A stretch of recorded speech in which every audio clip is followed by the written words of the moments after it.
नमस्कार दोस्तों, आप सभी का स्वागत है हमारे YouTube चैनल VCS अकेडमी पर। और आज के इस वीडियो में हम कक्षा 12 भौतिक विज्ञान बोर्ड परीक्षा 2025 को ध्यान में रखते हुए न्यूमेरिकल क्वेश्चंस की सीरीज में थर्ड वीडियो लेकर आए हैं। इससे पहले हमने पहले और दूसरे चैप्टर से रिलेटेड महत्वपूर्ण आंकिक प्रश्न देख लिए थे। आज की इस वीडियो में तीसरे चैप्टर विद्युत धारा से संबंधित आंकिक प्रश्नोत्तर देखने वाले हैं, समझने वाले हैं। विद्यार्थियों, इससे पहले हमने महत्वपूर्ण प्रश्नोत्तर की सीरीज में पहले से 14वें चैप्टर तक के इंपॉर्टेंट क्वेश्चंस देख लिए थे। अब हम न्यूमेरिकल क्वेश्चंस की इस सीरीज में एक एक करके सभी चैप्टर से रिलेटेड इंपॉर्टेंट न्यूमेरिकल क्वेश्चंस देखेंगे। विद्यार्थियों, यदि आप हमारे YouTube चैनल पर नए हैं तो चैनल को सब्सक्राइब कर लीजिए, साथ में बेल आइकन भी दबा दीजिए ताकि आपको आगे की वीडियोज की नोटिफिकेशन मिलती रहे। अब मैं इस वीडियो को स्टार्ट करता हूं। पहला क्वेश्चन हम ले लेते हैं। देखिए, हमारा जो पहला क्वेश्चन है वो है कि दिए गए चित्र में धारा I का मान क्या होगा। हमें एक परिपथ चित्र दे रखा है और इस चित्र में एक अज्ञात धारा है I, जिसकी वैल्यू हमें ज्ञात करनी है।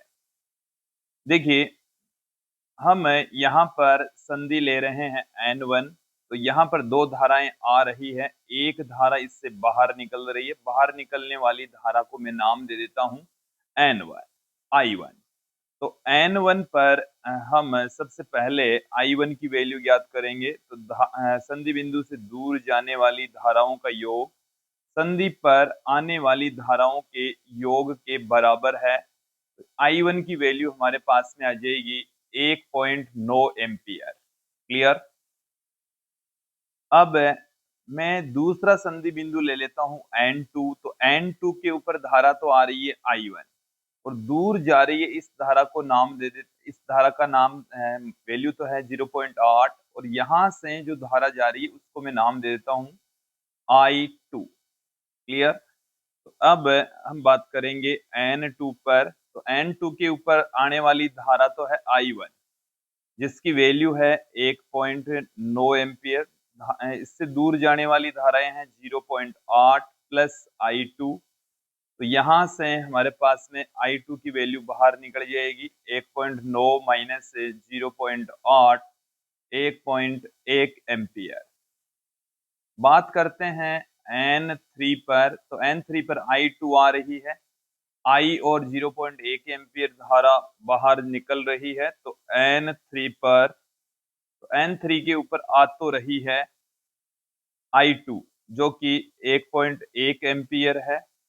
यहां से जा रही है एक तो I और एक धारा 0.1 एम्पियर की। देन यहां से I की वैल्यू हमारे पास में आ जाएगी 1.1 माइनस 0.1, यह आ जाएगी 1 एम्पियर। तो I का मान हमें मिल चुका है 1 एम्पियर। क्लियर। अगले क्वेश्चन की ओर बढ़ते हैं। x बराबर 4 ओम तथा y बराबर 48 गुणा 10 की घात -8 ओम इंटू मीटर के चालकों की लंबाई आदि करने पर x व y के संगत मान क्या होंगे। देखिए, x बराबर हमें दे रखा है 4 ओम। तो ओम मात्रक है तो ये प्रतिरोध है, ये हमें दे रखा है प्रतिरोध। y है, इसकी वैल्यू हमें दे रखी है 48 गुणा 10 की घात -8 ओम इंटू मीटर, ये प्रतिरोधकता है। इसको हम रोज से लिखते हैं, इसका मात्रक ओम इंटू मीटर होता है। ये प्रतिरोधकता को रिप्रेजेंट करती है। अब ये किसी चालक के लिए है। अब हमें ये कहा गया है चालक की लंबाई आदि कर दीजिए। चालक की लंबाई आदि करने पर, लंबाई आदि करने पर यदि चालक की लंबाई हम आदि कर दें तो नया प्रतिरोध है वो पहले वाले प्रतिरोध का आधा हो जाएगा। नया प्रतिरोध, नए प्रतिरोध को मैं अक्स डैश से लिख दूं, जो कि x/2 हो जाएगा, पहले वाले मान का आधा हो जाएगा, 2 ओम आ जाएगा। जबकि विद्यार्थियों प्रतिरोधकता के मान पर कोई असर नहीं पड़ता, प्रतिरोधकता की वैल्यू उतनी ही रहेगी, तो y डैश का मान y के बराबर रहेगा 48 गुणा 10 की घात -8 ओम इंटू मीटर ही रहेगा। क्लियर? अगले क्वेश्चन की ओर बढ़ते हैं कि दिए गए VI ग्राफ से प्रतिरोधक का मान ज्ञात कीजिए। हमें एक V और I के बीच में ग्राफ दिया गया है। इस ग्राफ से हमें प्रतिरोध की वैल्यू ज्ञात करनी है। तो देखिए इस ग्राफ में हम इस ग्राफ का ढाल ज्ञात करना है। इसके लिए आप यहाँ पर थीटा या छोटा एक ट्रायंगल बनाकर भी फाइंड आउट कर सकते हैं। चलिए यहाँ से मैंने एक ट्रायंगल का निर्माण कर लिया है। इसको मैं कह देता हूँ थीटा। ये वाली जो वैल्यू है यहाँ से यहाँ तक ये है डेल्टा आई, ये वाली जो वैल्यू है ये है डेल्टा वी। तो प्रतिरोध जिसको हम आर से रिप्रेजेंट करते हैं,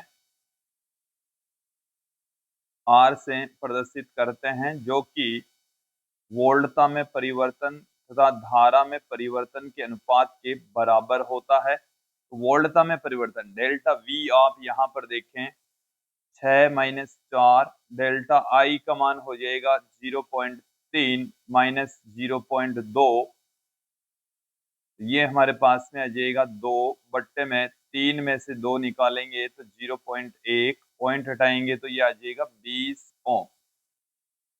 आर की जो वैल्यू है वो हमारे पास में आ गई है 20 ओम। अगले क्वेश्चन की ओर बढ़ते हैं कि चित्र में एक ही धातु के दो चालकों की प्रतिरोधकता क्रमशः ρ1 ओम इंटू मीटर और ρ2 ओम इंटू मीटर है, तो ρ1 व ρ2 का अनुपात ज्ञात कीजिए। विद्यार्थियों यहाँ से इस क्वेश्चन के अंदर एक महत्वपूर्ण सूचना दी हुई है कि एक ही धातु के दोनों चालक हैं, वो एक ही धातु की है, तो दोनों की प्रतिरोधकताएं समान होगी। एक धातु के लिए प्रतिरोधकताएं समान होगी।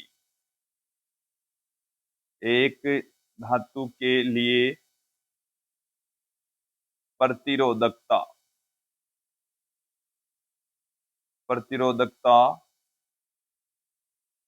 समान होगी, तो ρ1 और ρ2 दोनों को हम बराबर पुट कर सकते हैं। हमें यहाँ पर ρ1 में ρ2 की वैल्यू ज्ञात करनी है, जो कि 1 आ जाएगी, अर्थात इस ρ1 अनुपात ρ2 बराबर आ जाएगा 1:1, क्योंकि एक ही पदार्थ के बने हुए हैं, इस कारण से दोनों की प्रतिरोधकताओं का अनुपात समान होगा, 1:1 के रूप में होगा। क्लियर? अगले क्वेश्चन की ओर बढ़ते हैं कि 12 वोल्ट विद्युत वाहक बल तथा 2 ओम आंतरिक प्रतिरोध की एक बैटरी किसी प्रतिरोधक से संयोजित है। यदि इसमें 0.5 एम्पीयर की विद्युत धारा प्रवाहित हो तो प्रतिरोधक का प्रतिरोध ज्ञात कीजिए। यदि परिपथ बंद हो तो सेल की टर्मिनल वोल्टता क्या होगी? देखिए एक बार क्वेश्चन को आप समझ लीजिए। किसी प्रतिरोधक से एक बैटरी जुड़ी हुई है, उसका आंतरिक प्रतिरोध हमें दे रखा है, उस प्रतिरोधक की वैल्यू हमें फाइंड आउट करनी है। मैं आपको क्लियर कर दूं कि कुल धारा या जो प्रवाहित धारा है वो होती है कुल विद्युत वाहक बल या कुल वोल्टता, कुल विद्युत वाहक बल बट्टे में कुल प्रतिरोध, कुल प्रतिरोध, कुल जो धारा है उसको हम आई से लिख रहे हैं, कुल विद्युत वाहक बल को हम ई से पुट कर रहे हैं, कुल प्रतिरोध को small R plus capital R से लिखा जा रहा है। हमें यहाँ पर कैपिटल आर की वैल्यू ज्ञात करनी है, सबकी वैल्यू पुट कर दीजिए। Small R plus capital R बराबर हमारे पास में आ जाएगा ई बट्टे में आई, कैपिटल आर बराबर आ गया है ई बट्टे में आई माइनस में आर। ई की जो वैल्यू है वो हमें क्वेश्चन के अंदर दे रखी है 12, आई की जो वैल्यू है वो हमारे को दे रखी है 0.5, आर का मान हमें दे रखा है 2, ये माइनस में ही होगा। देन यहां से अपने पास में आ जाएगा, पॉइंट हटाएंगे, ये अपन को मिल चुका है 22 ओम, 22 ओम हमें प्राप्त हो चुका है। अब हमें टर्मिनल वोल्टता पूछी है और ये भी बंद परिपथ में पूछी है। तो टर्मिनल वोल्टता V बराबर होता है E minus I into R. E की जो वैल्यू है वो क्वेश्चन के अंदर दे रखी है 12, आई का जो मान है वो हमें क्वेश्चन के अंदर दे रखा है 0.5, आर का मान हमें दे रखा है 2। तो यहां से 12 माइनस 1, यह आ गया 11 वोल्ट। टर्मिनल वोल्टता आ गई है 11 वोल्ट। क्लियर। अगले क्वेश्चन की ओर बढ़ते हैं कि यदि एक तार का प्रतिरोध कैपिटल आर है, यदि उसकी लंबाई खींचकर पूर्व मान की दुगुनी कर दी जाए तो नया प्रतिरोध क्या होगा। देखिए इसे आप क्लियर कर लीजिए।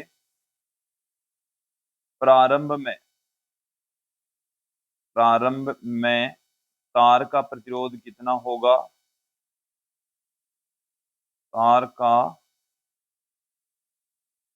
प्रतिरोध कैपिटल आर बराबर रो एल अपॉन में ए होगा। अब यहां पर तार को खींचकर एन गुणा कर दिया जाए, यदि तार को खींचकर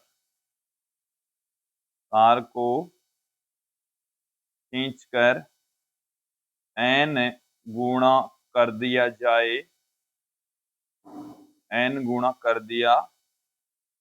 जाए, तो देखिए नई जो लंबाई है वो पहले वाली लंबाई की एल गुणा हो जाएगी। अब यहां पर आप ध्यान देंगे आयतन अपरिवर्तित रहता है, आयतन में कोई बदलाव नहीं आएगा, आयतन अपरिवर्तित रहता है, आयतन में कोई बदलाव नहीं आएगा। तो प्रारंभिक आयतन V और अंतिम आयतन V डैश दोनों सेम रहेंगे। यहाँ पर प्रारंभिक आयतन अनुप्रस्थ काट क्षेत्रफल इंटू लंबाई, अंतिम आयतन अनुप्रस्थ काट क्षेत्रफल A डैश और लंबाई L डैश। यहां से L डैश का जो मान है वो हमें दे रखा है N इंटू एल, एल से L कैंसिल हो जाएगा और यहाँ पर हमें A डैश बराबर मिल चुका है A बाई एन। तो नया प्रतिरोध अब यहां पर हम देखने वाले हैं, नया जो प्रतिरोध है उसको हम आर डैश से लिख रहे हैं, रो एल डैश बट्टे में ए डैश। एल डैश की जो वैल्यू है वो एन इंटू एल और ए डैश की वैल्यू है वो है ए बाई एन। तो यहां से N square into rho L by A, तो एन स्क्वेयर इंटू आर आ गया। तो ये हमारे पास में आ गया कि यदि हम किसी तार को खींचकर एन गुणा कर दें तब उसका नया प्रतिरोध एन स्क्वेयर गुणा प्राप्त होगा। ये हमारे पास में एक तरीके से फॉर्मूला प्राप्त हो गया है। हमें इस क्वेश्चन के अंदर ये दे रखा है कि तार की लंबाई दुगुनी करने पर, तार की लंबाई खींचकर दुगुनी करने पर, तो एन बराबर 2 दे रखा है। तो आर डैश बराबर 2 का स्क्वेयर इंटू आर, 2 का स्क्वेयर हो जाएगा 4, तो 4 आर हो जाएगा। क्लियर। अगले क्वेश्चन की ओर बढ़ते हैं कि यदि प्रत्येक 12 ओम प्रतिरोध के 12 प्रतिरोधक एक घनीय परिपथ जाल से जुड़े हैं तो घन के विकिरणित सम्मुख कोनों के मध्य इस परिपथ जाल का समतुल्य प्रतिरोध ज्ञात कीजिए। देखिए एक घन का निर्माण मैं यहां पर कर लेता हूं। देखिए ये हमारे पास में एक घन है जिसकी प्रत्येक भुजा के ऊपर स्मॉल आर प्रतिरोध जुड़ा हुआ है। विकिरणतः सम्मुख बिंदु है ए और बी, जिनके बीच में हमें तुल्य प्रतिरोध ज्ञात करना है। इस स्मॉल आर की वैल्यू 12 ओम हमें दे रखी है। तो देखिए, घुमा फिरा कर इस टाइप का जो क्वेश्चन है वो पिछले कई सालों में पूछा जा चुका है। लास्ट ईयर भी इसको पूछ लिया गया था, तो इसे आप ध्यानपूर्वक समझ लें। क्या है प्रश्न कि यहाँ पर हमारे पास में ये है बिंदु ए, और इस बिंदु ए से 3 रेजिस्टेंस जुड़े हुए हैं। देखिए, ऐसे हमारे पास में यहाँ पर 3 रेजिस्टेंस जुड़े हुए हैं। ये मैंने एक दिखा दिया है, दूसरा दिखा दिया है, और ये हमने तीसरा रेजिस्टेंस दिखा दिया है। अब यहाँ पर एक्चुअल में क्या होता है, तीनों रेजिस्टेंस बिंदु ए और इनके ऊपर एक के बाद में ये रेजिस्टेंस ये वाला जुड़ा हुआ है, ये जुड़ा हुआ है और ये जुड़ा हुआ है। चलिए, इनको मैं राउंड का निशान लगा देता हूँ। एक पहला रेजिस्टेंस, ये दूसरा रेजिस्टेंस और ये तीसरा रेजिस्टेंस, तीनों जुड़े हुए हैं। अब तीनों के ऊपर वोल्टेज ड्रॉप सेम होगा, तो ये सी, डी और ई के ऊपर विभव सेम होगा। सी, डी और ई के ऊपर विभव क्या होगा, सेम होगा। तो इन तीनों को हम अलग अलग न बनाकर तीनों को एक ही जगह पर दिखा देते हैं। यही बिंदु है सी, यही बिंदु है डी और यही बिंदु है ई, क्योंकि तीनों पर विभव पतन सेम है। अब फिर हम आगे बढ़ते हैं। देखिए विद्यार्थियों, सिमिलर टाइप की प्रोसेस होने वाली है बिंदु बी की तरफ। ये हमारे पास में है, यहाँ पर बिंदु बी है। बी से भी ये 3 रेजिस्टेंस जुड़े हुए हैं, एक ये वाला, दूसरा ये, तीसरा ये। तीनों के ऊपर जो विभव पतन है वो सेम होगा। इस कारण से जो बिंदु एच, जी और एफ है, उनको हम एक ही जगह के ऊपर दिखा सकते हैं। एच, जी और एफ, तीनों को हम क्या कर सकते हैं, एक ही जगह पर। तो इस कारण से यहाँ पर देखो, हमने ये रेजिस्टेंस दिखाए हैं, इस तरीके से हम इनको दिखा सकते हैं। क्लियर। अब हम यहाँ पर थोड़ा सा आगे बढ़ते हैं, बात करते हैं सी और एच के बीच में ये स्मॉल आर जुड़ा हुआ है। चलिए, इसको हम ब्लैक कलर से दिखा देते हैं। ये सी और एच के बीच में, ये सी और एच के बीच में ये एक रेजिस्टेंस हमने दिखा दिया है। ये सी और जी के बीच में ये वाला रेजिस्टेंस जुड़ा हुआ, तो सी ये रहा, एच ये रहा। ये हमारे पास में एक रेजिस्टेंस यहाँ पर जुड़ा हुआ है। फिर हमारे पास में है डी और एफ के बीच में, तो डी ये है, एफ ये है, इनके बीच में भी एक रेजिस्टेंस यहाँ पर जुड़ा हुआ है। क्लियर। उसके बाद में हम आगे बढ़ते हैं, ई और एफ के बीच में एक रेजिस्टेंस जुड़ा हुआ है, ये हमने दिखा दिया है। ई और एफ के बीच में एक अन्य रेजिस्टेंस। उसके बाद में हम आगे बढ़ते हैं, ई और जी के बीच में, ये ई है और ये इधर जी है, तो इन दोनों के बीच में एक रेजिस्टेंस यहाँ पर जुड़ा हुआ है। एक रेजिस्टेंस और रह गया है, ये वाला, जो कि एच और डी के बीच में है। तो डी ये रहा, एच ये रहा, इन दोनों के बीच में ये रेजिस्टेंस जुड़ा हुआ है। तो ये जो अपना जटिल सा परिपथ था, एक सिंपल से परिपथ के अंदर कन्वर्ट हो जाता है। अब ए और सी के बीच में 3 रेजिस्टेंस स्मॉल आर मान वाले, इनको, इनका तुल्य प्रतिरोध हम निकाल लेते हैं यहाँ पर, और इन 6 रेजिस्टेंस का तुल्य प्रतिरोध यहाँ पर हम निकाल लेते हैं, और फिर इन तीनों प्रतिरोधों का पुनः हम रेजिस्टेंस निकाल लेते हैं। तो ये हमारे पास में बिंदु ए, और यहीं पर है सी, डी और ई, और यहाँ पर है एच, जी, एफ, और यहाँ पर है बिंदु बी। अब ए और सी के बीच में जो रेजिस्टेंस लगा हुआ है उसको मैं कह दूं आर डेस, इसको R double dash, R triple dash. इनकी वैल्यू हम यहाँ पर फाइंड आउट कर लेते हैं। सबसे पहले तो हम आर डेस की वैल्यू निकालते हैं, तो 1 बट्टे में आर प्लस 1 बट्टे में आर प्लस 1 बट्टे में आर, तो ये आ गई हमारे पास में 3 बट्टे में आर, और आर डेस की वैल्यू आ गई है r/3, और यही वैल्यू होगी आर ट्रिपल डेस की। इसी प्रकार से यदि हम ज्ञात करें आर डबल डेज की, तो ये वैल्यू होगी 1/में r+1/r+1/r+1/r+1/r ये 6 बार हो रहा है, तो 1/r डबल डेज बराबर 6/r और r डबल डेज बराबर आ गया है r/6। अब यहाँ पर ये जो तीनों ही रेजिस्टेंस हैं ये श्रेणी क्रम में है, तो इनका तुल्य प्रतिरोध हम ज्ञात कर लेते हैं। तुल्य प्रतिरोध को मैं कैपिटल R से लिख दूं, जो कि R days plus R double days plus R triple days तीनों की योग के बराबर होगा। R डेज की वैल्यू है R/3, R डबल डेज की वैल्यू R/6 और R ट्रिपल डेज की वैल्यू है R/3। तो यहाँ से R कॉमन ले लेते हैं, 1/3 प्लस 1/6 प्लस 1/3। ये हमारे पास में 6 इसका लघुत्तम आ गया है, 2 प्लस 1 प्लस 2 इंटू में R 5/6R आ गया।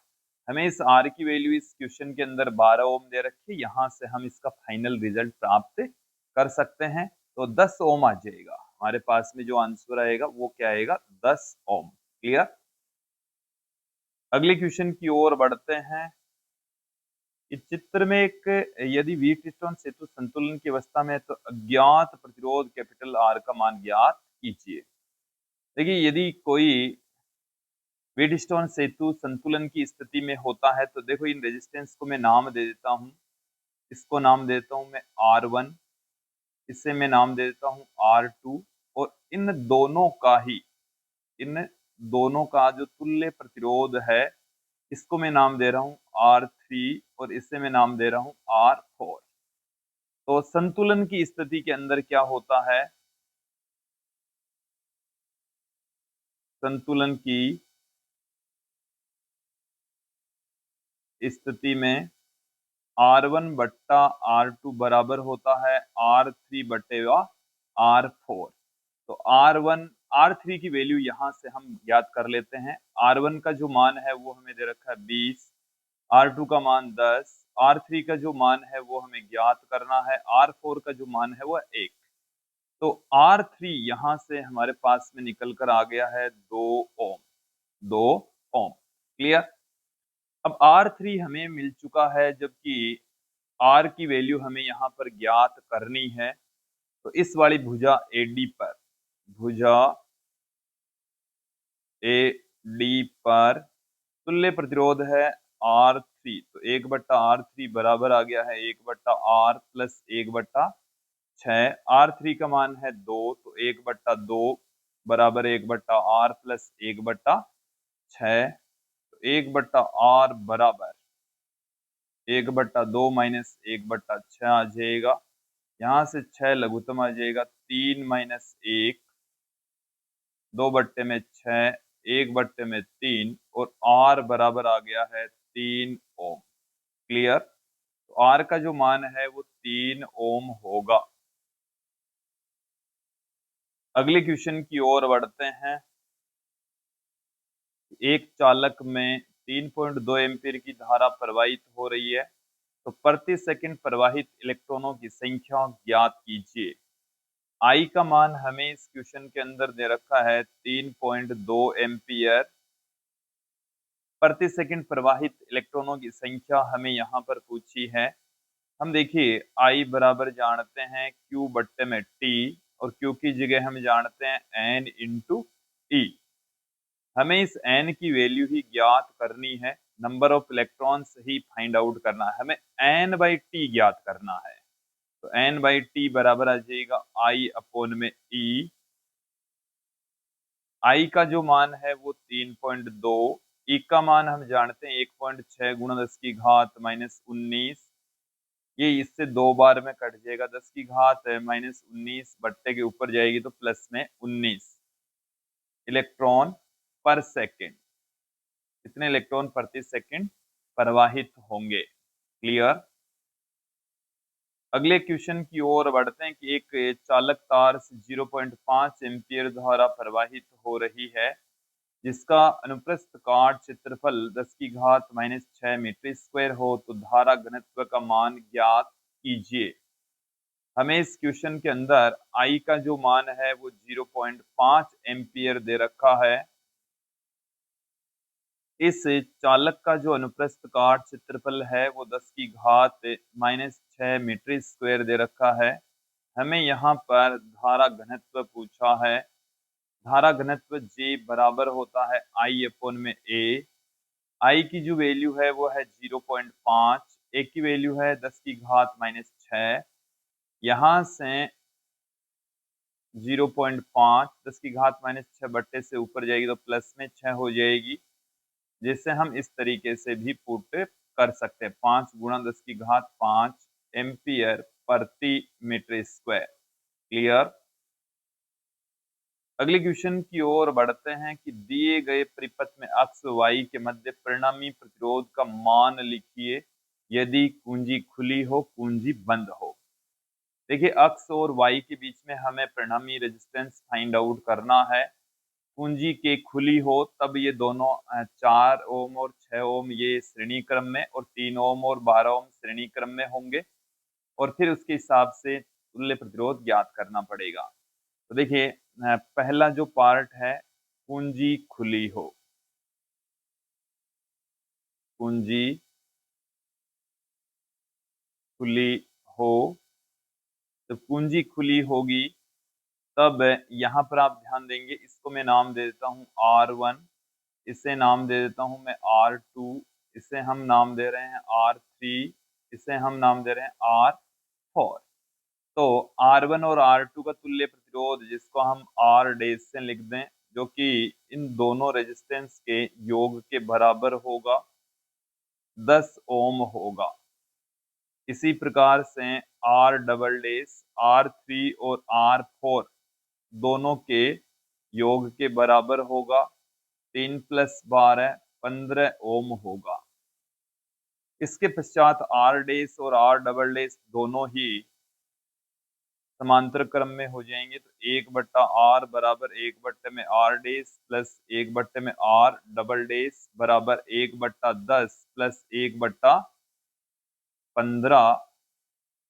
यहाँ पर हमारे पास में 30 लघुत्तम आ जाएगा, 3 + 2 5/30 1/6, और R का मान हमारे पास में आ जाएगा 6 ओम। क्लियर। सेकंड पार्ट में हमें यहाँ पर पूछा है कुंजी बंद हो। अब की बार जो कुंजी है वो बंद है। बंद है तब क्या होगा, चलिए देख लीजिए। तब हम जो तुल्य प्रतिरोध है वो हमारे पास में आ जाएगा, R डैश से लिख रहा हूं मैं। देखिए ये जो कुंजी बंद होगी तो R1 और R3 दोनों समांतर क्रम में होंगे। दोनों क्या होंगे, समांतर क्रम में होंगे। तो 1/R डैश बराबर 1/R1 प्लस 1/R3, 1/6 प्लस 1/3, 6 लघुत्तम आ जाएगा, 1 + 2 3/6 1/2, और यहाँ से R डैश बराबर आ जाएगा 2 ओम। फिर इसी प्रकार से 1/R डबल डैश बराबर आ जाएगा, ये दोनों समांतर क्रम में होंगे, R2 और R4। तो 1/R2 प्लस 1/R4 बराबर 1/R2 1/4 प्लस 1/12, तो 12 यहाँ पर आ गया, 3 + 1 4/12 1/3, R डबल डैश बराबर आ गया 3 ओम। अब इन दोनों का तुल्य प्रतिरोध हमें यहाँ पर ज्ञात करना है। R बराबर R dash plus R double dash 2 + 3 5 ओम। क्लियर। अगले क्वेश्चन की ओर बढ़ते हैं। देखिए क्या है कि दो प्रतिरोध तार A व B एक ही पदार्थ के बने हुए हैं। तार A की कुल लंबाई व त्रिज्या B से दुगुनी है। तो A व B के प्रतिरोधों का अनुपात ज्ञात कीजिए। A और B के प्रतिरोधों का अनुपात हमें यहाँ पर ज्ञात करना है। तो देखिए सबसे पहले तो मैं प्रतिरोध का सूत्र लिख लेता हूं आपके सामने। प्रतिरोध R बराबर हम जानते हैं रो L अपॉन में A, और इस एक को हम त्रिज्या के रूप में लिखें तो पाई R स्क्वायर हम पुट कर सकते हैं। मैं यहां पर सबसे पहले B के लिए लिख लेता हूं, क्योंकि एक के जो लंबाई है वो B से दुगुनी है, त्रिज्या भी B से दुगुनी है, तो आर बी बराबर अपने पास में आ जाएगा rho L upon pi R square. अब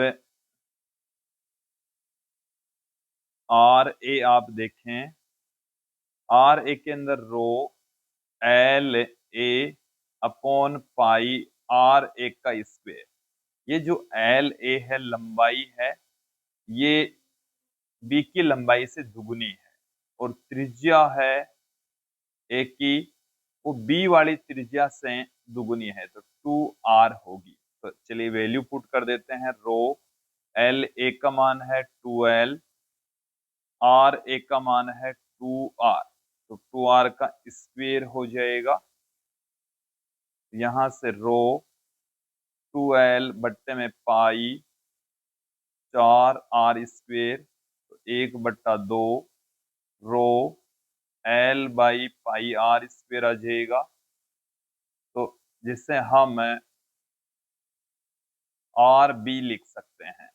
तो हमें यहाँ पर इनका अनुपात पूछा है R A upon R B, तो यह आ जाएगा 1/2, जिसे आर ए अनुपात आर बी के रूप में यदि हम लिखना चाहें तो यह आ जाएगा 1:2। 1:2 हमारे पास में आ जाएगा। क्लियर? तो विद्यार्थियों, ये था आज का हमारा वीडियो, जिसमें हमने विद्युत धारा से संबंधित कुछ महत्वपूर्ण क्वेश्चन आंसर देखे, और मुझे उम्मीद है आप लोगों को ये जो क्वेश्चन है वो अच्छे से समझ में आ गए होंगे। नेक्स्ट वीडियो में हम फिर मिलेंगे। आज के लिए इतना ही। धन्यवाद दोस्तों।